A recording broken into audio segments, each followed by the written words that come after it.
Hello everyone. जैसा कि हमने बताया था कि हम आज से चारवाक को स्टार्ट करेंगे, चारवाक फिलॉसफी पढ़ेंगे। जैसा कि आप पहले भी जानते हैं कि चारवाक फिलॉसफी में हमको मेनली आज जो हम पढ़ेंगे वो ये पढ़ेंगे कि चारवाक की फिलॉसफी क्या है, मैटेरियलिस्ट क्यों है, नास्तिक क्यों है, एथिस्ट और नास्तिक में अंतर क्या है, इसकी ज्ञान मीमांसा क्या है, इसकी तत्व मीमांसा क्या है। और तत्व मीमांसा में जैसा कि मैंने बताया था मेटाफिजिक्स में इटर्नल सोल को ये क्यों नहीं मानता, ये क्यों आकाश को नहीं मानता और ये क्यों एग्जिस्टेंस ऑफ गॉड को नहीं मानता। ये सारी बातें आज हमारा क्लियर हो जाएंगी। तो सबसे पहले हमको ये जानना है कि चारवाक है क्या। तो चारवाक में है क्या, इसमें बहुत कंफ्यूजन रहा है। कुछ लोगों का मानना है कि ये एक दर्शन है, एक फिलॉसफी है। कुछ लोग मानते हैं कि ये एक आदमी का नाम है। कुछ लोग मानते हैं कि मीठा बोलने वाले जिनके वचन कैसे हैं, चारू हैं, उनको चारवाक कहते हैं। ये सारे अपना कथन है इनका। दूसरी चीज समझने वाली बात ये है कि चारवाक कहता क्या है। कुछ लोग कहते हैं कि खाना पीना शादी करना और प्लेजर से जीना ही चारवाक कहलाता है। इस दर्शन को क्या कहते हैं, चारवाक दर्शन कहते हैं। ये एक नॉर्मल भाषा में कहा जाता है। इसी वजह से चारवाक क्या किया गया, समझा नहीं गया, पढ़ा नहीं गया। बात को समझिए, समझा नहीं गया और पढ़ा नहीं गया, क्योंकि आपने पहले ही डिनाई कर दिया कि चारवाक दर्शन कैसा है, गलत दर्शन है। लेकिन हमको इस टॉपिक पे बात नहीं करनी है कि चारवाक किसको कहते हैं, कि गुरु बृहस्पति से चारवाक की शुरुआत हुई, कि मीठा बोलने वाले से चारवाक है, कि चारवाक दर्शन है। इससे हमसे कोई मतलब नहीं है। आपको बस ये जानना है कि चारवाक इज अ फिलॉसफी जो आपके सिलेबस में है और जो आपको पढ़ना है। इससे मेनली क्वेश्चंस क्या आते हैं, वो ये पूछता है कि कैसे ये अनुमान का खंडन करते हैं। अनुमान क्या है, इन्फरेंस। इन्फरेंस एक सोर्स ऑफ नॉलेज है। क्या है, ज्ञान का एक स्रोत है जिससे आपको नॉलेज का ज्ञान होता है। जैसे परसेप्शन एक सोर्स है, तो कैसे वो इन्फरेंस को खत्म करते हैं, उसको नकारते, कैसे व्याप्ति को नकारते हैं। दूसरा क्वेश्चन ये पूछता है कि चारवाक क्यों भगवान को नहीं मानते, चारवाक इटर्नल आत्मा को क्यों नहीं मानते, शाश्वत आत्मा को क्यों नहीं मानते, और चारवाक क्या बोलते हैं, आकाश की ये स्काई, इसको क्यों नहीं मानते। इतने ही आप क्वेश्चंस देखेंगे प्रीवियस ईयर्स के क्वेश्चंस में, और इन्हीं बातों को घुमा फिरा के पूछता है। तो समझने वाली बात यह है कि जब सोर्स की बात कर रहा है तो हमको भी समझना होगा कि चारवाक किसको नॉलेज का सोर्स मानता है। तो मैंने आपको बताया था कि चारवाक को आप बैक बेंचर समझिए। क्या समझिए, पीछे बैठने वाला लड़का। बाकी सब क्या मान रहे हैं, सब ये सोल को मान रहे हैं। बुद्ध को छोड़ दीजिए, नो सोल थ्योरी बुद्ध की है। आप आम मतलब इस तरीके से जो वैदिक सभ्यताएं वाले हैं वो क्या मानते हैं, सोल को मान रहे हैं और भगवान को मान रहे हैं, गॉड को मान रहे हैं। लेकिन ये बैक बेंचर है, ये उन्हीं का क्रिटिक बन के है। और ये क्या कह रहा है, अपने बाप की मानी नहीं तुम्हारी मान ले। तुम्हारी मानने का मतलब है कि आप जो भी कहेंगे, जो भी सांख्य कहेगा, जो भी बुद्ध कहेंगे, जो भी जैन कहेंगे, उन सबका क्या करेगा, उल्टा ये बोलेगा। चारवाक और सारे दर्शन जो पढ़ेंगे आप, बुद्ध सांख्य जैन, पहले ये चारवाक का खंडन करेंगे, उसके बाद अपना दर्शन देंगे। मैंने आपको बताया था कि ये चलता है। तो जब ये चलता है तो आपको समझने वाली बात ये समझनी है कि कैसे चारवाक ने भारतीय दर्शन को रूढ़िवादिता से बचाया। कैसे चारवाक ने भारतीय दर्शन को रूढ़िवादिता से बचाया। तो इसको समझने के लिए सबसे पहले ये चीज समझना है कि मैटेरियलिज्म क्या है, मैटेरियलिस्टिक थॉट क्या है। इसका मतलब ये होता है कि matter is the only reality, सिर्फ पदार्थ ही इकलौता सत्य है। क्या चीज, पदार्थ, मैटर ही रियलिटी है। जब मैटर ही रियलिटी है तो इसका मतलब क्या हुआ कि मैटर में अगर कोई चीज नहीं है, और मैटर का मतलब क्या होता है, विच ऑक्युपाई स्पेस, जिसको आप टच कर सकें, छू सकें, महसूस कर सके, यही है आपका matter is the only reality. इसी वजह से इसको क्या कहा गया, मैटेरियलिस्ट। अब matter is the only reality से हमको एक चीज और समझ में आता है कि मैटर की रियलिटी आपको कैसे पता चलती है, परसेप्शन से, प्रत्यक्षता से। अगर आप उसको परसीव कर पा रहे हैं, तो वो क्या है, मैटर है। इसी वजह से परसेप्शन को वो इकलौता वैलिड प्रमाण मानता है, ओनली वैलिड प्रमाण। आप देखिए सब कुछ यहीं से निकलेगा, यही चार्वाक का कोर है। अगर आप इसको समझ लिए तो सब इससे निकल जाएगा, सारे आंसर्स यहीं से निकलेंगे। जब ये कहेगा कि सिर्फ यही एक प्रमाण है जिससे हम किसी चीज को जान सकते हैं, मैटर में किसी भी चीज को जान सकते हैं, सीधी सी बात। और जिसको इसके थ्रू नहीं जानते वो क्या करेगा, वो एग्जिस्ट नहीं करेगा, डज नॉट एग्जिस्ट।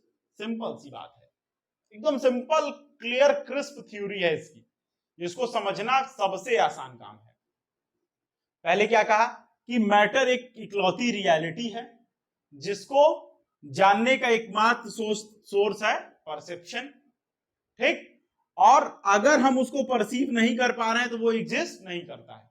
अगर उसको हम परसीव कर पा रहे हैं तो वो क्या होता है, एग्जिस्ट करता है। उसके बाद कहता है कि इसके अलावा जितने भी सोर्स ऑफ नॉलेज हैं, जैसे इन्फरेंस, दूसरा क्या होता है वर्बल टेस्टिमनी, ये सारी चीजें, कहता है ये सब हमको क्या देती है, इनवैलिड नॉलेज। और इनवैलिड नॉलेज के लिए इसको क्या करता है, ये इनका खंडन करता है, इनका क्या करेगा, क्रिटिसिज्म करेगा। ये चीज समझ में आया। तो अब देखिए बैक बेंचर क्या करते हैं, मैंने आपको क्या बताया, ठीक है हम अपनी बात नहीं बताएंगे लेकिन तुम जो कहोगे उसको गलत साबित करेंगे। तो इसने इन्फरेंस को, वर्बल टेस्टिमनी को, इन सबको गलत साबित करके ये बताया कि परसेप्शन ही एक ऐसा मात्र है प्रमाण जिससे आपको प्रमाणित कर सकते हैं किसी भी चीज को। ओनली सोर्स ऑफ नॉलेज यही है, इकलौता। तो हमको क्या समझ में आया कि इसकी ज्ञान मीमांसा यानी चार्वाक की इपिस्टेमोलॉजी पे क्या डिपेंड करेगा, इसी पे सब डिपेंड करेगा। इसका क्या है, कॉर्नर स्टोन है ये। और इसके कॉर्नर स्टोन पे क्या डिपेंड करेगा, इसका मेटाफिजिक्स, इसकी तत्व मीमांसा। ये हो गया। तो अब क्या समझ में आया कि अगर इसकी एपिस्टेमोलॉजी को समझ लिया जाए तो इसकी मेटाफिजिक्स समझी जा सकती है बहुत आराम से। तो इसकी एपिस्टेमोलॉजी क्या है ये हम अभी डिटेल में समझेंगे, उससे पहले आप ये समझिए कि ये तीनों चीजें ये क्या है, मेटाफिजिक्स है। इन तीनों चीजों का खंडन क्यों करेगा, जब आप इसकी एपिस्टेमोलॉजी को समझेंगे तब आप समझ पाएंगे। उससे पहले आस्तिक को थोड़ा सा समझ लीजिए। आस्तिक उसको कहते थे जो वेदों को मानते थे, और जो वेदों को नहीं मानते उनको क्या कहते थे, नास्तिक कहते थे, डज नॉट फॉलोज वेदास। लेकिन थीस्ट और एथीस्ट का मतलब अलग है। जो गॉड को नहीं मानते वो क्या हैं, एथीस्ट हैं, और जो गॉड को मानते हैं वो थीस्ट हैं। ये दोनों मामलों में नास्तिक है। देखिए गॉड को बुद्ध और जैन भी नहीं मानते, ठीक है, लेकिन वो भी नास्तिक हैं। लेकिन वो वेदों को मानते, मतलब इस तरीके से है। ये दोनों मामलों में क्या है, नास्तिक है। ये गॉड को भी नहीं मानता है और ये वेद की सत्ता को भी नहीं मानता है। बाकी क्या है कि वेद की सत्ता को मानेंगे, इस वजह से वो क्या हो जाएंगे, आस्तिक हो जाएंगे। दूसरी बात, ये पुनर्जन्म को भी नहीं मानता। तो जो पुनर्जन्म को नहीं मानता, जो सोल को नहीं मानता, वो भी नास्तिक माना जाता है। तीन है टर्म नास्तिक के लिए। तो नास्तिक को हिंदी में जब पढ़ते हैं तो नास्तिक के लिए तीन है। एक जो वेदों को फॉलो नहीं करते, दूसरा जो भगवान को नहीं मानते, तीसरा जो पुनर्जन्म को नहीं मानते, सोल को। ये तीनों को नहीं मानता है। अब क्यों नहीं मानता है इसको हम तब जान पाएंगे जब हम इसका क्या पढ़ेंगे, एपिस्टेमोलॉजी। एपिस्टेमोलॉजी पढ़ने के लिए हम स्टार्ट करते हैं, ये इसकी एपिस्टेमोलॉजी है। ये कहता है perception is the only valid source of knowledge. Perception क्या है, प्रत्यक्ष ही सिर्फ प्रमाण, कहते हैं ना प्रत्यक्ष को प्रमाण की जरूरत क्या, सिर्फ इसका मानना यह है कि सिर्फ जो चीज हमारे सामने प्रत्यक्ष है वही क्या है, सत्य है, बाकी सब असत्य है, बाकी सब फॉल्स है। बाकी ट्रू कौन सा है, जो सिर्फ हम परसीव कर पा रहे हैं। तो आप एक चीज ये बताइए कि आप क्या परसीव कर पाते हैं, सिर्फ मैटर को परसीव कर पाएंगे, बाकी और दिस वर्ल्ड को परसीव कर पाएंगे। दिस वर्ल्ड का मतलब क्या है कि जो दुनिया है सिर्फ आप उसी को परसीव कर पाएंगे ना। जैसे ये मार्कर है, आप इसको छू सकते हैं। अगर मैं कहूं भगवान, कोई छुआ है? अगर मैं कहूं आकाश, कोई छुआ है? नहीं। तो वो यही कहता है कि 4 भूतों से दुनिया बनी है। ऐसे आप लोग 5 पढ़ते हैं ना, लेकिन चारवाक क्या कहता है? सिर्फ 4 से। कौन कौन सा? एयर, ये हम छू भी सकते हैं, महसूस भी कर सकते हैं। फायर, ये भी हम छू सकते हैं। आग नहीं मन है तो आग में हाथ डाल के देख लीजिएगा, ठीक, महसूस हो रही है कि नहीं। उसके बाद वाटर, जल, रहीमन पानी राखिए, बिन पानी सब सून। उसके बाद अर्थ। बस इन चारों को मानता है। ये आकाश को क्यों नहीं मानता? कहता है कि हम आकाश छू सकते हैं। अब देखिए, इसका खंडन होगा, वो अभी खंडन हम बाद में पढ़ेंगे क्रिटिसिज्म की, कैसे इसका क्रिटिसिज्म होगा। पहले ये देखना है कि ये अपनी थ्योरी को कैसे स्टैब्लिश किया है। और यही कारण है कि ये कहेगा आत्मा नहीं है। क्यों? क्योंकि कहेगा हम आत्मा को छू नहीं सकते, भगवान नहीं है, हम भगवान को देख नहीं सकते। तो जो हमारे प्रत्यक्ष नहीं है, जिसको हम परसीव नहीं कर सकते हैं, उसकी सत्ता नहीं है, डज नॉट एग्जिस्ट। अब ये बताइए कि मैं अगर आपसे क्वेश्चन पूछूं कि why Charvaka denies the concept of eternal soul, आप बता सकते हैं? अगर मैं आपसे पूछूं why he denies akasha, why denies existence of God, वो भगवान की सत्ता को क्यों नहीं मानता, वो आकाश की सत्ता को क्यों नहीं मानता, वो सोल को क्यों नहीं मानता, ये तीनों हम डीप में पढ़ेंगे। लेकिन एक मोटा मोटी आप सीधे यहां से अपने आंसर की शुरुआत, जो आपका इंट्रो होगा, वो इसी से तो करेंगे कि क्या बोलेंगे आप बोलेंगे कि चारवाक सिर्फ मैटर को मानता है और ये मानता है कि perception is the only valid source of knowledge, जो हमको डिफाइन नहीं करती है। ये कारण है कि हम इन तीनों चीज को परसीव नहीं कर सकते। हाँ, कभी कभी ये आ जाता है कि क्वेश्चन आपको बदल दिया, कह दिया कि ट्रांसेंडेंटल एंटिटीज को चारवाक नहीं मानता, तो ट्रांसेंडेंटल एंटिटीज में क्या आया? गॉड आ गया, इटर्नल सोल आ गया, ये सब ले लीजिए। वही चीज है, क्वेश्चन बस घुमाएगा और हमारा पर्पस क्या है? क्वेश्चन को सॉल्व करना। हमको यहाँ पे वो ऐसा नहीं कि फिलोसोफर बनना है। तो ये बातें हो गई, और ये परसेप्शन को सिर्फ एक प्रमाण मानता है। तो अब हम डिटेल में देखेंगे कि ये कैसे इन्फरेंस को रिफ्यूट करेगा, कैसे वर्बल टेस्टिमनी को रिफ्यूट करेगा। ये सारी चीजें हम स्टार्ट करते हैं वर्बल उसके साथ, इन्फरेंस के साथ। देखिए, तो कारवाक में मैंने आपको बताया था कि ये प्रॉपर हम आंसर राइटिंग का सेशन ही है, इसमें बताने को कुछ नहीं है। आपको करना क्या है, आप किसी भी क्लास में पढ़ रहे हो, मान लीजिए आप फिलोसफी पीजी के लिए पढ़ रहे हो, यूजी के लिए पढ़ रहे हो, या यूपीएससी के लिए, यूपीबीसीएस के लिए, बीपीएससी के लिए, या किसी भी चीज के लिए, मेरा ये मानना है कि आपको मैं बंदूक चलाना सिखा दूंगा, उसके बाद आपकी मर्जी, आप दिवाली में हर्ष फायरिंग करिए, किसी की शादी में छुड़ाइए, या उससे दुश्मन मारिए, आपकी मर्जी, ठीक। हाँ, दुश्मन मारना मैं सिखा दूंगा तो आप हर्ष फायरिंग भी कर लेंगे। तो यूपीएससी के आंसर राइटिंग अगर आप सीख लिए तो आप यूजी पीजी जहां चाहें वहां लिख सकते हैं। बीपीएससी और यूपीएससी भी उससे परे नहीं है, ठीक। तो चारवाक में अब एक चीज ये देखिए कि कैसे मैंने ये कुछ ग्राफ बनाए हैं, आप इसको नोट कर लीजिए, स्क्रीनशॉट ले लीजिए, आपकी जो मर्जी, और इसको हिंदी में भी कन्वर्ट कर लीजिएगा, बहुत आसान है, मैं आपको पढ़ा देता हूं। देखिए, पहली चीज हमने क्या पढ़ा कि चारवाक जो है वो क्या मानता है कि परसेप्शन, प्रत्यक्ष जो है, बस वही एक प्रमाण है जिससे हमको क्या मिलता है? Valid source of knowledge. अब ये बताइए कि परसेप्शन किसको कहेंगे, क्या होगा प्रत्यक्ष? तो जब सेंस ऑर्गन और ऑब्जेक्ट, यानी आपकी ज्ञान इंद्रियों के बीच और किसी वस्तु के बीच जो कनेक्शन होता है, वही तो परसेप्शन है, कि और कुछ है? प्रत्यक्ष आप क्या कहते हैं कि ये मार्कर हमारा प्रत्यक्ष है, इसका मतलब क्या हुआ? हमारे हाथ से, यानी हमारी टचिंग सेंस ऑर्गन से ये मार्कर मैंने छुआ, वो क्या है? प्रत्यक्ष है। इन्हीं दोनों के बीच का कांटेक्ट क्या कहलाता है?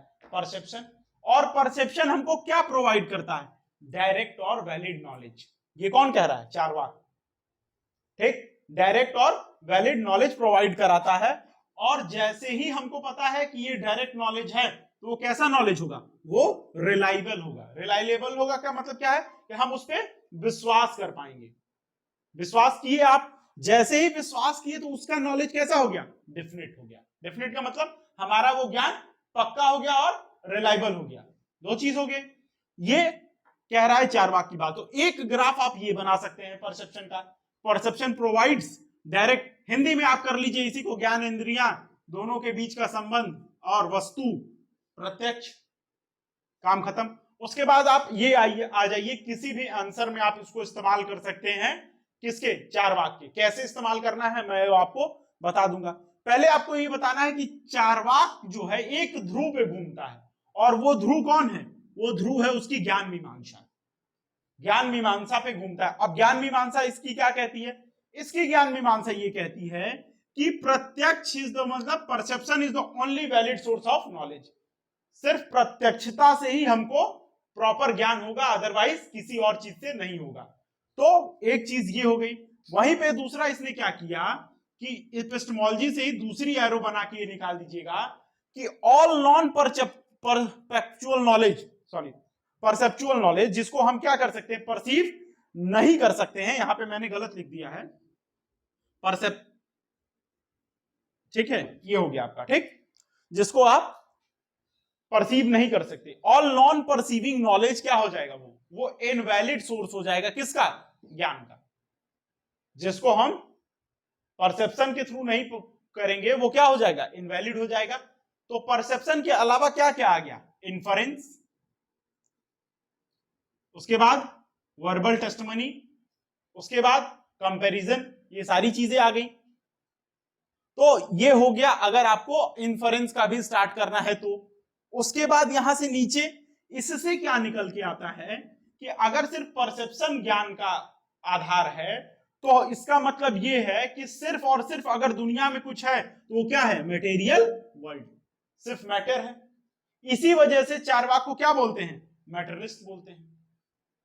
तो जैसे ही सिर्फ मटेरियल वर्ल्ड है तो इससे क्या स्थापित करता है चारवाक, मैटरलिज्म को। दूसरा ये क्या करता है, ये डिनाई करता है, उन सारी चीजों का खंडन करेगा जो मैटर में नहीं है, जिसमें क्या आता है, इटर्नल सोल, आकाश, गॉड, ये सारी। तो हमको करना क्या है कि अगर आपसे इसका डिनाई भी पूछे तो आप ये ग्राफ बना सकते हैं। आपसे पूछे कि इन्फरेंस को कैसे या व्याप्ति को कैसे ये खत्म नहीं मानता है तो भी आप ये ग्राफ बना सकते हैं। और ये वाला भी उसका क्या है, मेटाफिजिक्स, ये कैसे परसेप्शन को ही मानता है, परसेप्शन क्या है, उसके लिए ये ग्राफ है। आप जैसे चाहें, कम समय है आपके पास तो भी ये कर सकते हैं। तो यही मैं कहना चाह रहा हूं कि ये सारी चीजों को ध्यान दीजिएगा। और ऐसे ही मैं सारे आपको कई सारे ग्राफ, आप एक चीज देखे होंगे, आपको फिलोसफी में ग्राफ नहीं मिलता है, ग्राफ इन द सेंस की फ्लो चार्ट, ग्राफ में बोलने में बोल गया, ऐसा फ्लो चार्ट मैं आपको जैनिज्म में हर चीज में फ्लो चार्ट, आपको कुछ करना नहीं है, बस आपको वो शब्द लिखना है, उससे क्या डिराइव हुआ एरो बना के वो कर देना है, ये सारी चीजें कर देना है। अब हम प्रॉपर पढ़ेंगे कि इन्फरेंस का इसने रिफ्यूटेशन कैसे किया।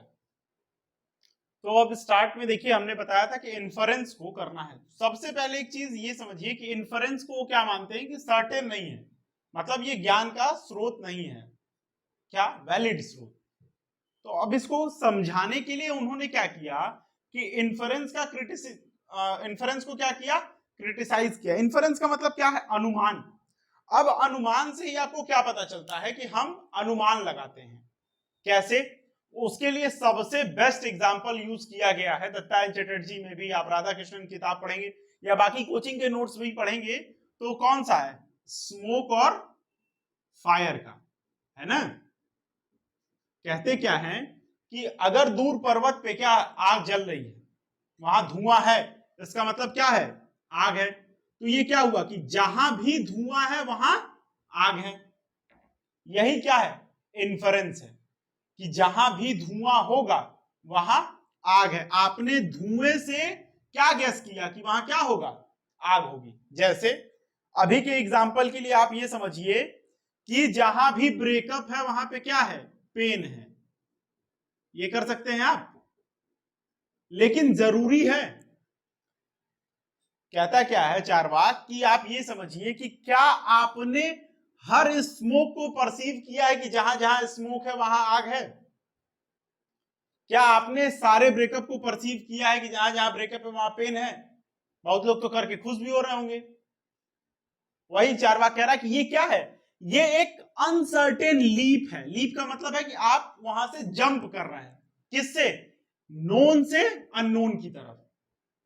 आपको ये पता है कि हाँ धुआं है, वो क्या कर रहे हैं आप? परसीव कर रहे हैं, धुआं तो दिख रहा है आपको, लेकिन आग नहीं ना दिख रही है, तो जरूरी नहीं है कि वहां क्या हो, आग हो। तो न्याय कहता है, न्याय दर्शन में, कि ये सामान्य लक्षण है। सामान्य लक्षण समझिए किसको कहते हैं? सामान्य लक्षण उसको कहते हैं कि जैसे कि जहां भी आग होगी वहां धुआं होगा, ये आग का सामान्य लक्षण है। तो चार्वाक ये कहता है कि क्या धुएं का सामान्य लक्षण आग है? इसी को उल्टा कर दीजिए, क्या धुएं का सामान्य लक्षण आग है? तो वो कहता है कि ये सामान्य लक्षण जैसी कोई चीज ही नहीं होती है। जैसे सामान्य लक्षण किसको कहते हैं? क्लास कैरेक्टर को कहते हैं। क्लास कैरेक्टर का मतलब है कि कुत्ता, डॉग, डॉग का क्लास कैरेक्टर क्या है? भौंकना।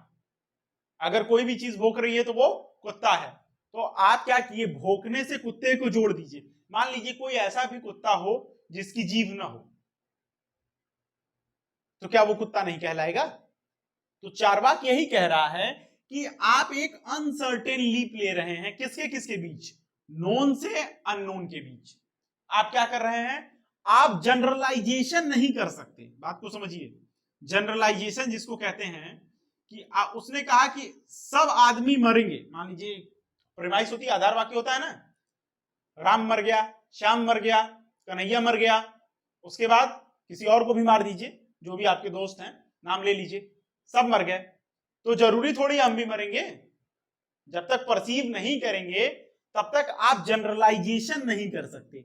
ऐसा चार्वाक का मानना है कि राम श्याम के मरने से सभी मनुष्य मरणशील है, ऑल मैन आर मॉर्टल, ये नहीं होगा।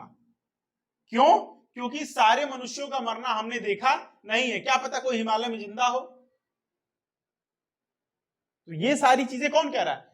चार्वाक कह रहा है कि इन्फरेंस इसी वजह से ज्ञान नहीं माना जाएगा। क्यों? क्योंकि इन्फरेंस जो है वो क्या करता है, एक लीप, एक अनुमान लगाता है, किसके किसके बीच? नोन से लेके अननोन तक का सफर तय करता है। और वो दो टर्म्स के बीच, एक मिडिल टर्म और मेजर टर्म के बीच एक ऐसा संबंध बनाता है जो कैसा है?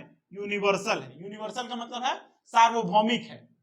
सार्वभौमिक उसको कहते हैं जो किसी भी समय काल परिस्थिति में बदले ना। यूनिवर्सल उसको कहते हैं जो चेंज ना हो, कब? किसी भी टाइम एंड स्पेस में। जैसे मान लीजिए कहा गया कि सारे कौवे काले हैं और विदेश में आपको क्या मिला कि कोई कौवा सफेद मिल गया, तो वो क्या हुआ? समय और काल के अनुसार से क्या हो गया? बदल गया, जगह के अनुसार से। ऑस्ट्रेलिया में आपको सफेद कौवा मिल गया, तो आप क्या कहेंगे कि वो यूनिवर्सल नहीं है। यूनिवर्सल क्यों नहीं है? क्योंकि आपको मिला। हाँ, अगर कुछ ऐसा हो जो हर काल परिस्थिति में सत्य हो, वो क्या होगा? Universal relation. तो यहां पे मिडिल टर्म क्या है? मिडिल टर्म है यहां पे आग, ब्रेकअप, ये क्या हो गया? Middle term.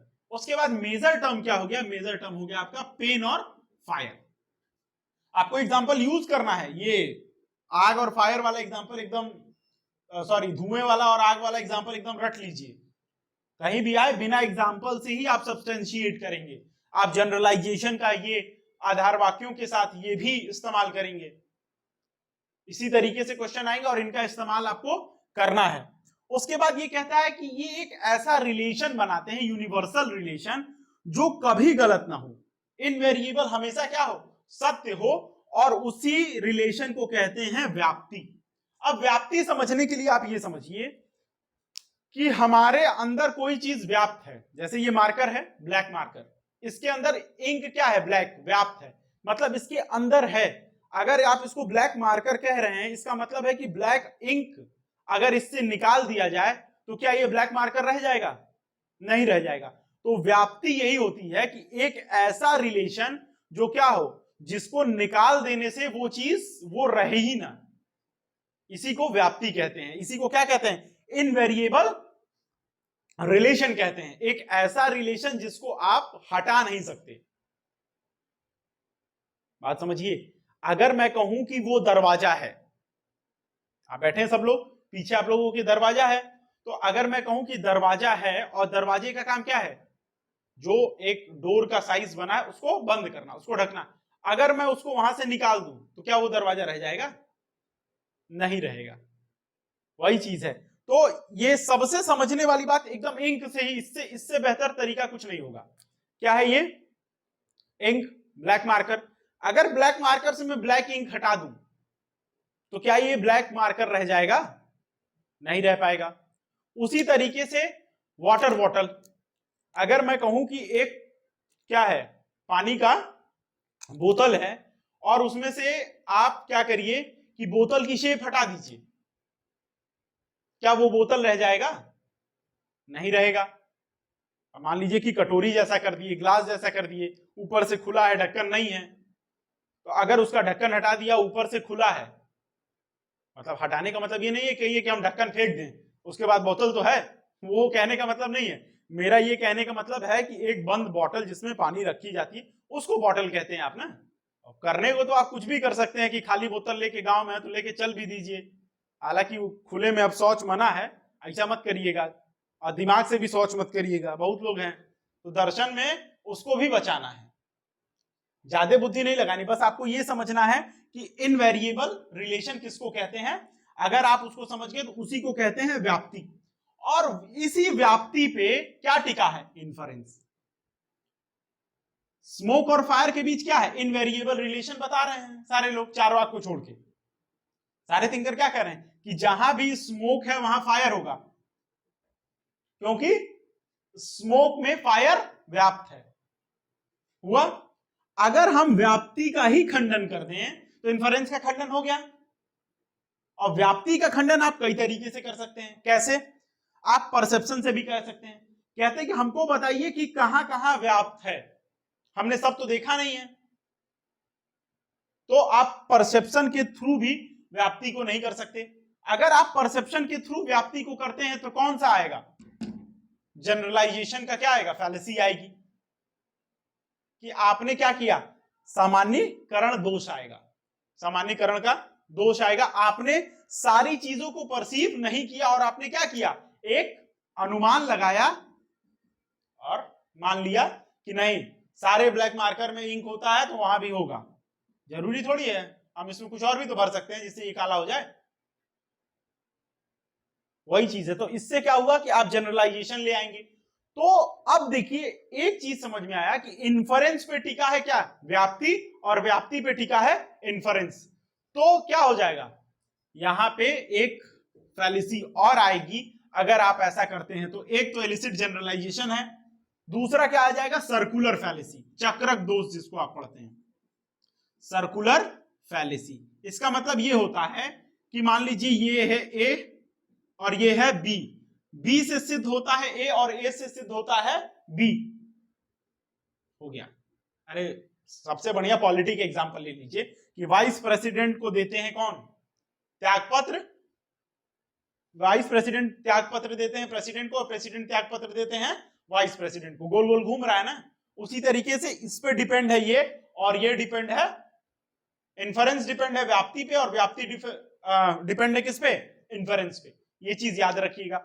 उसके बाद हम ये कहते हैं कि इन्फरेंस के थ्रू व्याप्ति, तो मैंने बताया है कि इन्फरेंस का खंडन हो गया तो व्याप्ति का भी खंडन हो गया। उसके बाद आ जाइए वर्बल टेस्टिमनी पे। वर्बल टेस्टिमनी ये कहती है कि हम ठीक है, वो कहते हैं कि व्याप्ति है, किसी महापुरुष ने कह दिया, तो चारवाक ये कहता है कि हम तब तक वर्बल टेस्टिमनी को मानेंगे as a source of knowledge जब कहने वाला हमारे प्रत्यक्ष हो। मतलब वो वर्बल टेस्टिमनी को मानता है। क्यों? क्योंकि कोई भी आवाज आ रही है तो इस सेंस ऑर्गन से जा तो रही है, तो वो कह रहा है वो हम मानेंगे, लेकिन वो उसी बात का मानेंगे जिसको हम भी महसूस कर सकें। जैसे उसने कहा, किसी के साथ आप बैठे हैं, उसने कहा कि नहीं भाई ब्रेकअप होता है तो दुख होता है, कहे हम मानेंगे कब? जब हमारा भी टूटेगा और हमको भी दुख होगा तब। कहेगा आग से लोग जलते हैं, कहे नहीं हम तब मानेंगे जब हमारा भी हाथ जलेगा तब। ऐसे नहीं मानेंगे कि नहीं नहीं ये चीज आपने कह दी और चिरकाल से परदादा हमारे कहे थे कि शेर से लड़ोगे तो जीत जाओगे, ये नहीं मानूंगा मैं। पता चला शेर से लड़े, शेर हमको खा गया। तो वर्बल टेस्टिमनी क्या है? जिसका प्रत्यक्ष, इसी वजह से वर्बल टेस्टिमनी अगर बात करता है कि कुर्सी है, मेज है, मार्कर है, हम इसको मानेंगे कि हाँ छू के देखे मार्कर है। लेकिन अगर वर्बल टेस्टिमनी कहता है कि परदादा हमारे भगवान को देखे थे, भूत देखे थे, भूत से क्या हुआ था? साक्षात्कार हुआ था, क्या वो हम नहीं मानेंगे? क्यों? क्योंकि हम उसको परसीव नहीं कर सकते, हम उसको देख नहीं सकते, हम उसको, उसका प्रत्यक्षीकरण कोई प्रमाण नहीं है। उसी के साथ साथ कंपैरिजन का भी है। कंपैरिजन में क्या है कि आप दो वस्तुओं का कंपैरिजन करते हैं उसके आधार पे। और कैसे करते हैं? जैसे मान लीजिए कि ये ब्लू मार्कर है और ये ब्लैक मार्कर है, ये कहे कि नीला चलता है, ये काला चलता है, ये लाल चलता है, इस तरीके से आपके पास है सारी चीजें, हम इसको मानेंगे ठीक कि सब में इंक है, सब चलता है, क्योंकि हम चला के देख ले रहे हैं। लेकिन यही आप कंपैरिजन करने लगे किससे? आत्मा थी, एक बार रात को निकले थे पुल पे, आत्मा मेरे सर पे चढ़ गई, फिर उधर से हमको गदाधारी भीम दिखे, वो मार के भगा दिए। इन सब का क्या है? हम परसीव नहीं कर सकते, ये हम नहीं मानेंगे। तो कुल मिला के एक चीज समझ में आया कि चार्वाक उन सारी चीजों का खंडन करेगा जिसका प्रत्यक्ष प्रमाण नहीं होगा। इसीलिए मैंने आपको बताया था कि उस समय ही पूरा प्रॉपर कर दीजिए कि कोई भी चीज अगर ऐसी है, अगर प्रत्यक्ष प्रमाण नहीं है, तो हमको क्या होगा? उसको जो है एकदम क्या करेंगे? हम नहीं मानेंगे। इसी वजह से चार्वाक हर चीजों का खंडन करता है। अब चार्वाक में अगर आपसे आ जाए कि चार्वाक कैसे रिफ्यूट करता है, तो आप इन्फरेंस लिख लेंगे, आप इनवेरिएबल कमिटेंस बता लेंगे कि व्याप्ति क्या है, उसके बाद आप क्या बता लेंगे? परसेप्शन से कैसे करता है, इन्फरेंस से कैसे करता है, वर्बल टेस्टिमनी को और कंपैरिजन को कैसे वो खंडन करता है। ये सारी चीजें हो गई। अब इसकी एपिस्टेमोलॉजी हो गई, तो हमको एक चीज ये समझना है कि क्या चार्वाक ने कोई गलती नहीं की? तो चार्वाक ने भी गलती की। हर थ्योरी की क्या है? क्रिटिसिज्म है। तो जो चार्वाक कह रहा है कि ये व्याप्ति नहीं हो सकती किसी भी चीज में, क्या चार्वाक ने स्वयं सारी चीजों को देखा? नहीं देखा ना। तो वो भी क्या कर रहा है? एक इन्फरेंस कर रहा है। यही बात कौन कहेगा? अभी हम आपको समझाते कि कैसे चार्वाक के एपिस्टेमोलॉजी का क्या होता है, क्रिटिक होता है, फिर हम उसका मेटाफिजिक्स पढ़ेंगे। देखिए, इसके क्रिटिसिज्म में आपको 4-5 क्रिटिसिज्म याद करना है। जो मेन क्रिटिसिज्म ये है कि इन्फरेंस जो है वो आप ये कर रहे हैं, आप भी तो इन्फर कर रहे हैं। मैंने एक क्रिटिसिज्म आपको पहले भी बता दिया था कि आप भी तो इन्फर कर रहे हैं कि वर्बल व्याप्ति और इन्फरेंस के बीच क्या है? एक संबंध है। जहां भी व्याप्ति होगी, आप स्मोक और फायर का हमने एग्जांपल लिया था कि अगर धुआं है तो वहां क्या है? आग है। तो अगर हम ये कह रहे हैं और ये हम इन्फरेंस के थ्रू कह रहे हैं, व्याप्ति के थ्रू कह रहे हैं, और आप ये कह रहे हैं कि नहीं ये सिद्ध नहीं हो सकता, हर जगह व्याप्ति नहीं होगी, तो क्या आपने हर जगह ये करके देखा है? इसका मतलब क्या है कि इस बात को कहने के लिए चार्वाक किसका इस्तेमाल कर रहा है? इन्फरेंस का। तो जब आप स्वयं इन्फरेंस का इस्तेमाल कर रहे हैं, तो आप इन्फरेंस को आप क्रिटिक कैसे कर सकते हैं? दूसरी बात, न्याय दर्शन ये कहता है कि अच्छा ये बताइए, अगर बात ऐसी ही है, न्याय दर्शन ये कहता है कि अगर बात ऐसी ही है, तो हमको एक चीज ये बता दीजिए आप कि आप दिमाग को माइंड से थॉट का मतलब रखिए, थॉट, आइडिया, ये सारी चीजें हैं, आप मान रहे हैं, चार्वाक मानता है कि हमारा दिमाग है, क्या दिखाओ। अब अगर आप में से कोई है जो मानता है कि हम बुद्धिमान है, तो अपनी बुद्धि दिखाइए निकाल के। कह रहे जब बुद्धि नहीं दिखा सकते तो हम भी भगवान नहीं दिखा सकते। आप इसका इस्तेमाल कहीं भी कर सकते हैं। जब आप फिलॉसफी ऑफ रिलीजन में जाएंगे तो भी ये होता है कि अरे भगवान नहीं है, भगवान तो दिखते नहीं है। कहा तुम भी तो बुद्धिमान नहीं हो। कहा नहीं हम हैं। कहा बुद्धि दिखाओ। जब तुम बुद्धि नहीं दिखा सकते तो हम कहां से हमारे भगवान दिखाएं?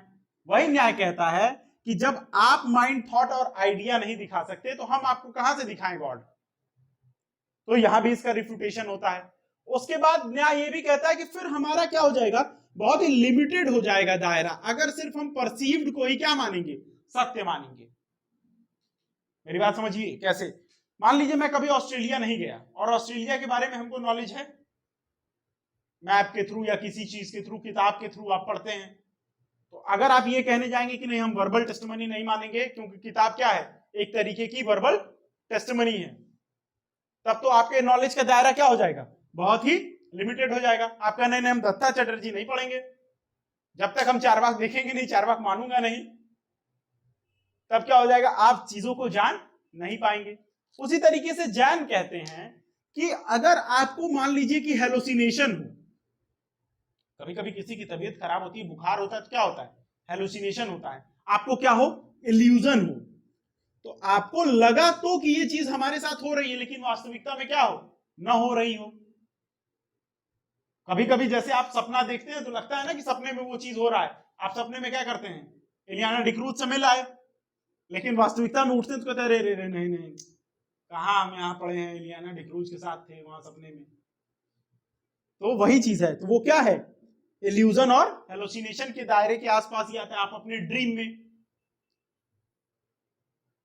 तो इन चीजों को समझना है कि क्रिटिसिज्म इसका बहुत ज्यादा है, आप हर चीज के लिए उसको क्रिटिसाइज कर सकते हैं कि कैसे परसेप्शन आपका होगा, आप कितनी चीजों को परसीव कर पाएंगे, मेनली यही है। और मेनली आपको सबसे जरूरी ये है, ये वाला व्याप्ति। अच्छा एक चीज और याद रखिएगा, आप बहुत सारे किताबों में नोट्स में पाएंगे 20 क्रिटिसिज्म है, आपको एग्जाम में कितने क्रिटिसिज्म आप लिख पाएंगे, 3 से 5, 3 से 5 याद करिए, बाकी समझ के छोड़ दीजिए। बस एग्जाम निकालने का एक ही तरीका है, अपना फॉर्मेट तैयार रखिए, 3 से 5 ये हो गया, हमारा हो गया, हम आइडिया नहीं दिखा सकते। आप एक चीज और पाएंगे, दत्ता एंड चटर्जी को जरूर पढ़िएगा, आपको यहां के बाद अब दत्ता एंड चटर्जी पढ़ेंगे तो वो किताब आपसे बात करेगी। आप एक चीज ये पाएंगे कि चक्रक दोष है, ये न्याय में भी मिलेगा आपको, ये आइडिया माइंड वाला और भी मिलेगा। तो बार बार सर्कुलर फैलेसी, एक ही बात को 4 बार घुमा के कहते हैं, लेकिन आपको आंसर लिखने के लिए कितना, या तो 10 मार्कर या तो 15 मार्कर, 1.5-2 पेज ही तो मिलेंगे, आपको 250 से 300 वर्ड ही तो लिखना है, तो बस उतना ही तैयार करिए जिससे आपका क्या हो जाए, 250 से 300 वर्ड हो जाए। ये हो गया क्रिटिसिज्म। इसी के साथ साथ चारवाक का इंपॉर्टेंस भी यही पढ़ लीजिए। इंपॉर्टेंस में आपको ये पढ़ना है कि चारवाक ने भारतीय दर्शन को एक क्या दिया, नया रूप दिया। क्या हुआ कि एक क्रिटिक के रूप में ये उभर के आया और लॉजिकली इसने क्रिटिक किया, लॉजिकली कर रहा है ना, कह रहा है ना कि इन्फरेंस हमको आप दिखाइए, लॉजिकली व्याप्ति का क्रिटिक किया कि हर जगह यूनिवर्सल रिलेशन नहीं आप बना सकते।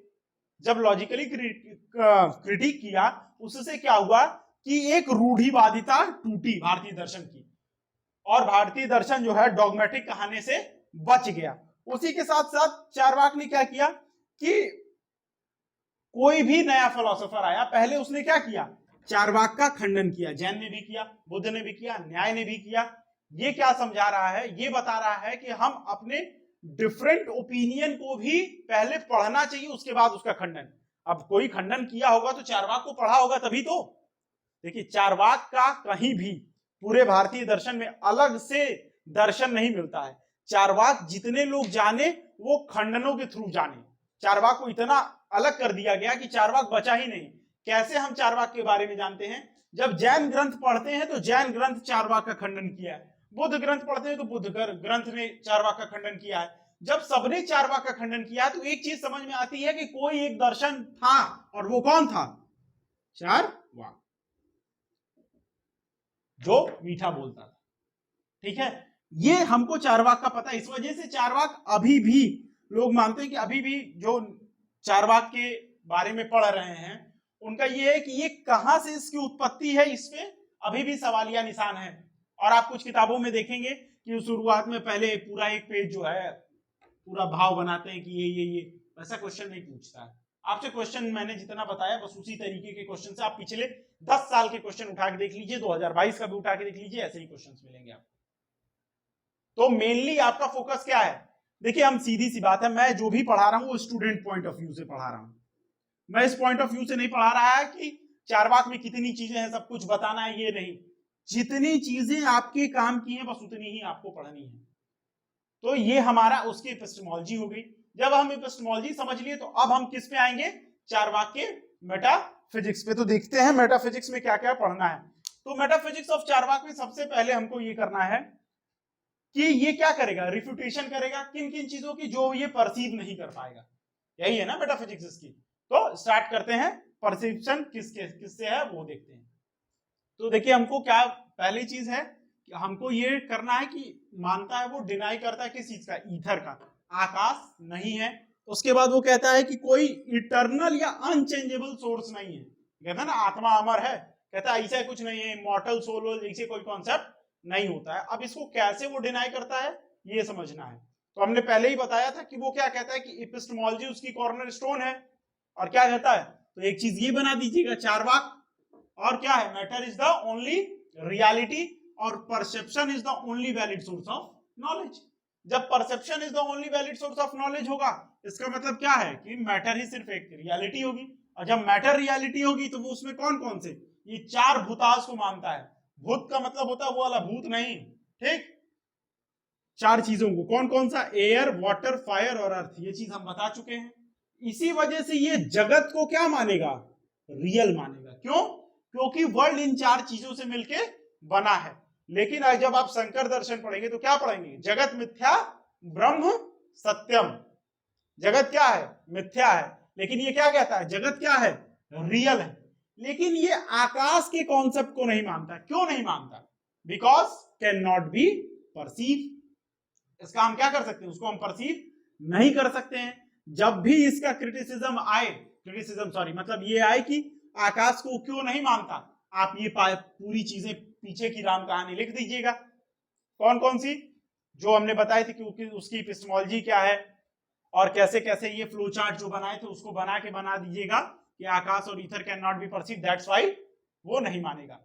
अब आ जाइए सोल पे, ये इंपॉर्टेंट है। वो इटर्नल, इमॉर्टल, अनचेंजेबल सोल क्यों नहीं मानता है। वो ये कहता है कि सोल कुछ नहीं है, सोल का अलग से एग्जिस्टेंस नहीं है। अगर आप शरीर से अलग एग्जिस्टेंस सोल का करते हैं तभी तो आप इमॉर्टल कहेंगे उसको, क्योंकि शरीर तो मर जा रही है। और अलग से जब एग्जिस्टेंस उसका करेंगे तो वो कहता है कि उसको हम क्या करेंगे, पहली चीज तो परसीव नहीं कर सकते।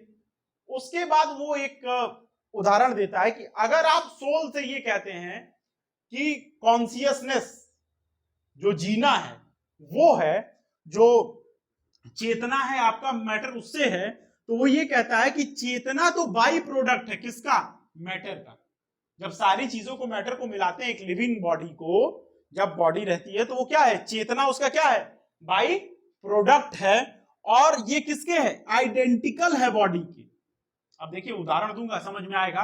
और इसी को कहते हैं देहात्मवाद का वो समर्थन करता है। देह, आत्म और वाद, यानी आत्मा देह के अंदर है, ये नहीं कि इमॉर्टल है।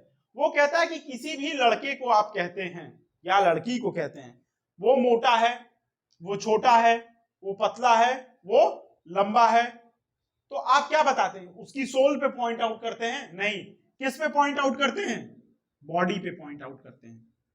कहते हैं ना, जैसे रंग भेद ही है, बहुत लोग बताते हैं वो क्या है, वो इस कलर का है, वो इस कलर का है, फलाने कलर का है। तो आप किसको बताते हैं, आप बॉडी कलर को बताते हैं। ये सारी चीजें नोट कर लीजिएगा कि बॉडी कलर प्लस क्या, थिन, फैट, ये सारी चीजें।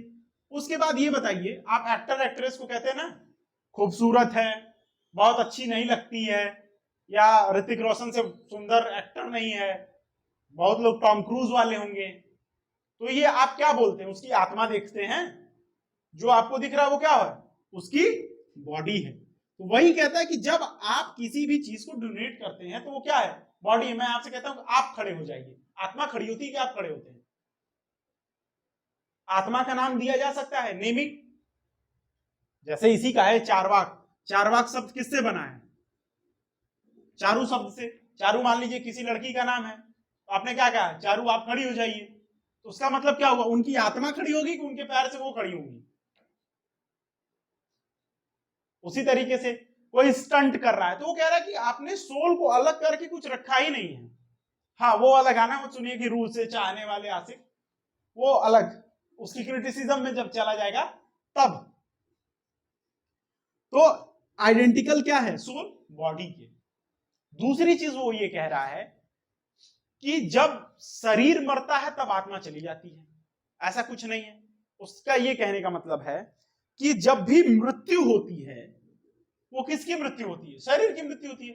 शरीर हिल नहीं पाता है, चल नहीं पाता है, कोई काम नहीं कर पाता है, तो आप क्या कहते हैं कि वो मर गए, बोलते हैं आप ना, वो मर गए। उनका इसका मतलब क्या है कि उनका शरीर काम नहीं कर रहा है।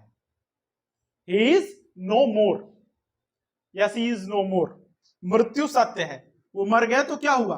कहते जब अगर आत्मा की बात होती तो फिर शरीर से क्या मतलब, फिर शरीर को क्यों जला?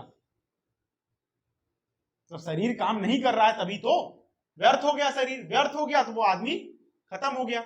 इसी वजह से कहता है कि ये क्या है, एक तरीके का आइडेंटिकल है। उसका एग्जाम्पल वो और देता है मैटर से भी। वो कहता है पाम का एग्जाम्पल, ये लिखिएगा, ऐसे ही लिखा जाता है। देखिए जैसे मान लीजिए मैंने लिख दिया बेटर लीफ प्लस लाइम चूना, कत्था का अंग्रेजी मेरे को भी नहीं पता क्या होता है भाई, आप जानिए। उसके बाद वो क्या आता है, रेड कलर, जुबा केसरी, ठीक। तो केसरी जुबा कहां से आएगा? क्या केसरी जुबा में, ये बताइए, ये कोई भी चीज केसरी होता है? कह रहा है ये हरा कलर है, ये सफेद कलर का है, और बाई प्रोडक्ट उसका क्या आ रहा है, रेड कलर का, लाल कलर का। इसी तरीके से शरीर भी है। शरीर जब कुछ भूतों से मिलती है तो उसके अंदर कॉन्शियसनेस आता है, जिसको आप इमॉर्टल सोल बोल रहे हैं। वो इमॉर्टल सोल नहीं है, वो भूतों के मिलने से एक नया गुण है, एक नया एट्रीब्यूट है। दूसरा एग्जाम्पल वो देता है, कौन कौन ये गाना सुना है कि नशा शराब में होता तो नाचती बोतल? हाँ आप सुने हैं, चलिए अच्छी बात है। तो देखिए शराबी भी है क्लास में, कुछ कोई दिक्कत नहीं है, आप मत पीजिएगा, हम टॉक्सिकेशन के सख्त खिलाफ हैं। तो वो कहता है कि फर्मेंटेटेड ईस्ट जो होता है जिससे शराब बनती है, उस ईस्ट में जब वो सड़ जाता है कोई भी अनाज, उसमें ईस्ट हो जाते हैं। कहते हैं ना तो ग्रेन में और ना तो ईस्ट में, दोनों में आपके सर को झुमाने की शक्ति नहीं है, लेकिन क्या पैदा करता है वो, टॉक्सिकेशन। दूसरा क्या पैदा करता है, झूमना। इसमें है, इसमें है नहीं है, लेकिन कैसे हो रहा है, बाई प्रोडक्ट के थ्रू। ऐसे एग्जाम्पल से वो ये सिद्ध करता है कि कॉन्शियसनेस सोल कुछ नहीं है, आइडेंटिकल है बॉडी के, और वो क्या है, बाई प्रोडक्ट है किसका, मैटर का। तो अब हम स्टार्ट करेंगे कि वो गॉड का खंडन कैसे करता है। देखिए सोल का हमारा था कॉन्सेप्ट की पहली चीज की परसीव नहीं होता, तो हर ट्रांसेंडेंटल एंटिटी का पहला यही आप कहेंगे कि गॉड क्या है, गॉड को हम क्या नहीं कर सकते, परसीव नहीं कर सकते। ये हो गया।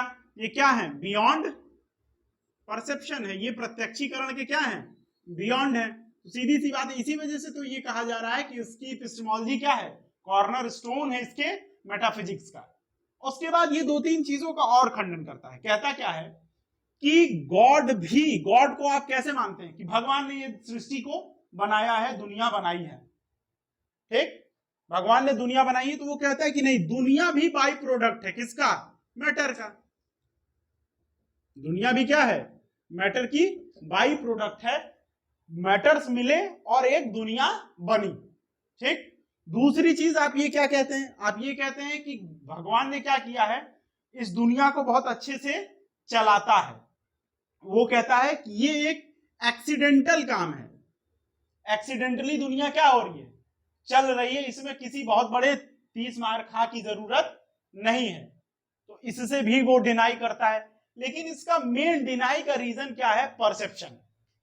कि जहां उसने गॉड की बात आई वो क्या कहेगा कि हम परसीव नहीं कर सकते, इस वजह से गॉड नहीं है, ये बोल के वो निकल जाएगा। उसके बाद ये कहेगा कि लॉ ऑफ कर्मा के लिए, लॉ ऑफ कर्मा मतलब कि आप कहते हैं ना कोई नहीं देख रहा है तो भगवान देख रहे हैं, भगवान हिसाब करेंगे। कहता है कहां हिसाब करेंगे, कैसे हिसाब करेंगे, लॉ ऑफ कर्मा के लिए क्या चाहिए, उसको भोगने वाला कोई चाहिए ना, सोल चाहिए। उसने क्या किया, सोल का खंडन कर दिया, है ही नहीं है, जो कहां तक जाएगी, भगवान के पास। कहते हैं ना बाकी माइथोलॉजीज में क्या है, आप स्वर्ग जाएंगे, बाकी इस्लाम में कयामत के दिन आएंगे, क्रिश्चियनिटी में जजमेंट डे आएगा। कहता है कुछ नहीं आएगा, क्यों, क्योंकि उसको परसीव नहीं कर सकते, सोल है ही नहीं है, तो किसका जजमेंट, कौन लेके जाएगा। शरीर तो आप दफना दिए, किसी ने जला दिया, खत्म बात। तो उसने सिंपल आपको इसी तरीके से क्रिटिक करना है, एकदम सिंपल लैंग्वेज में, इसी तरीके से फ्लो चार्ट बना के। इसका मतलब क्या है कि मोर और लेस आपको जो मैंने शुरुआत के 15 मिनट पढ़ाया था उसी पे ही सब कुछ क्या है, टिका हुआ है, पूरा चार्वाक।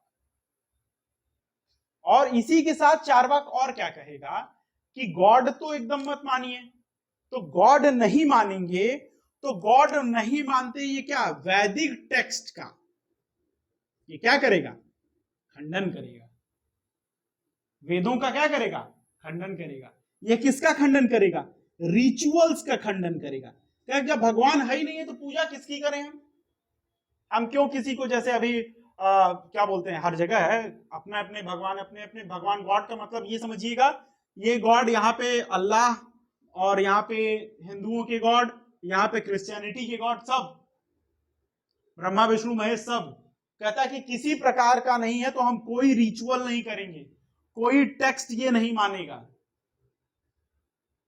और इससे क्या हुआ कि भारतीय समाज में एक नई सोच आई कि ऐसा भी हो सकता है। इसने क्या किया कि एक नया विजन दिया लोगों को, चार्वाक ने नया विजन दिया और भारत की पूरे दर्शन को रूढ़िवादिता से बचाया।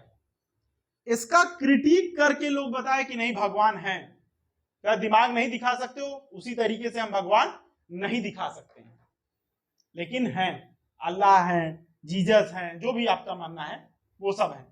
इस तरीके से ये क्या हो रहा है, ये सारी चीजें चल रही हैं।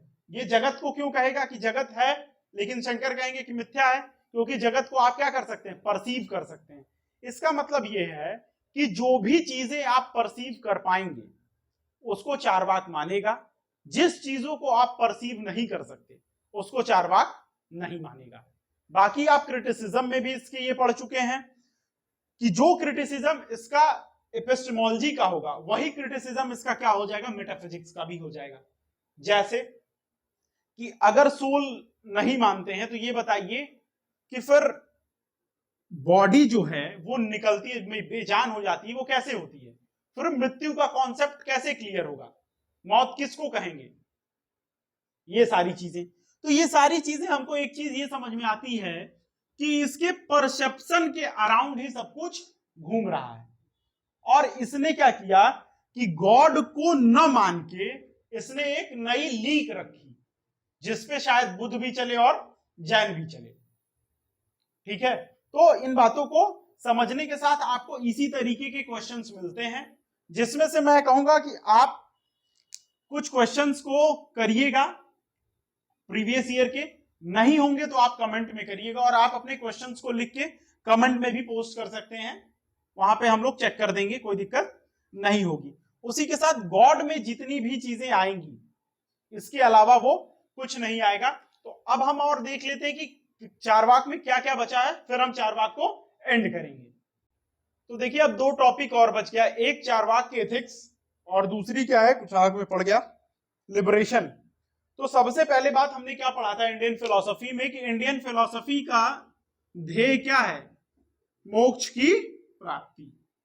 क्या कैसा मोक्ष, कुछ नहीं होता, लिबरेशन लिबरेशन, आत्मा को अमर नहीं है। जब आत्मा ही अमर नहीं है तो किसका लिबरेशन। दूसरी चीज क्या इसने कहा, इसने कहा कि जो भी सुख है और जो कुछ है सब क्या है, वर्ल्डली है, इसी दुनिया में है। और जब ये थॉट आएगी तो आप क्या करेंगे, आप इस दुनिया को बेहतर बनाने की कोशिश करेंगे। जब इस दुनिया को बेहतर बनाने की कोशिश करेंगे तो आपका नॉलेज कैसा हो जाएगा, साइंटिफिक, कैसे हम अपने इस जीवन को आसान बनाएं, तभी तो साइंस आएगा, तभी तो आप बल्ब की खोज करेंगे, फोन की खोज करेंगे। कि चले बात करनी है भाई, फोन चाहिए, ठीक, वो सारी चीजें हैं। तो मोक्ष के कॉन्सेप्ट को भी ये सीधे से नकार देता है, कहता मोक्ष वोक्ष कुछ नहीं होता, जो भी है इस दुनिया में है और इस दुनिया के सुख ही सब कुछ है, ठीक। और इसी बात पे इसकी इथिक्स भी टिकेगी। इसी बात पे हमको जॉन एलिया का एक शेर याद आता है कि हम तो वो हैं जान जो खुदा भूल गए, तुम किस गुमान में हो। तो लिबरेशन आप किस गुमान में है, वो तो खुदा भगवान नहीं मानता, तो मोक्ष क्या चीज है, आप समझिए। उसके बाद इसकी एथिक्स डिपेंड करती है किस पे, इसके एपिस्टेमोलॉजी पे। तो सबसे पहला इसका क्या होगा, ये इंडिविजुअल सेंट्रिक है, कैसा है, व्यक्तिवादी है। और व्यक्तिवादी में भी कैसा, हेडोनिस्टिक है, ये सुखवाद की धारणा को मानता है। सुखवाद की धारणा का मतलब क्या है कि इंडिविजुअल सेंट्रिक, और इसका सारा ध्येय क्या है कि यहां पे जितना प्लेजर इकट्ठा करना है, जो जीना है यहां जी लो, धरती पे बाहर कुछ भी नहीं है, धरती के बाहर ऐसा कुछ नहीं है। तो ये इस वर्ल्ड को और बेहतर बनाने के, दिस वर्ल्डलीनेस को बाकी क्या कहते हैं, बाकी क्या कहेंगे आपसे, जो भी अगर मान लीजिए धर्म तंत्र की बात करते तो आप क्या कहते हैं, स्वर्ग होगा, मोक्ष मिलेगा, कहता है ऐसा कुछ नहीं है। उसके बाद इसने क्या कहा कि पेन से आप निजात नहीं पा सकते, क्यों, क्योंकि आपको इसी दुनिया में रहना है। कहता वो तो पार्ट है, पार्ट ऑफ लाइफ है, ऐसा कुछ कोई समय नहीं होगा जिससे आपको क्या हो जाएगा, डर से आजादी मिल जाएगी। बस वही है कि सुख की डिग्री, प्लेजर की डिग्री क्या होगी, कम और ज्यादा होगी, बस। तो इसकी एथिक्स क्या है, टोटली डिपेंड करेगी सुखवाद पे, इंडिविजुअल सेंट्रिक रहेगी। दूसरी चीज ये क्या कहेगा, ये कहेगा कि प्लेजर में मिक्स है पेन। उसके बाद इसकी एथिक्स में क्या आएगा, वैदिक रिचुअल्स नहीं होंगे, ये सारी चीजें आएंगी। उसके बाद आप कुल मिला के ये कह सकते हैं कि चारवाक एक ऐसी फिलॉसफी है जो इंडिविजुअल सेंट्रिक है, जो ये मानती है कि परसेप्शन से ही हमको नॉलेज मिलता है, और जो नॉलेज परसेप्शन से मिलता है वो वैलिड होता है। और वैलिड नॉलेज हमको कब मिलेगा, जब हम परसीव करेंगे किसी चीज को, और परसीव हम किसको कर सकते हैं, सिर्फ मैटर को।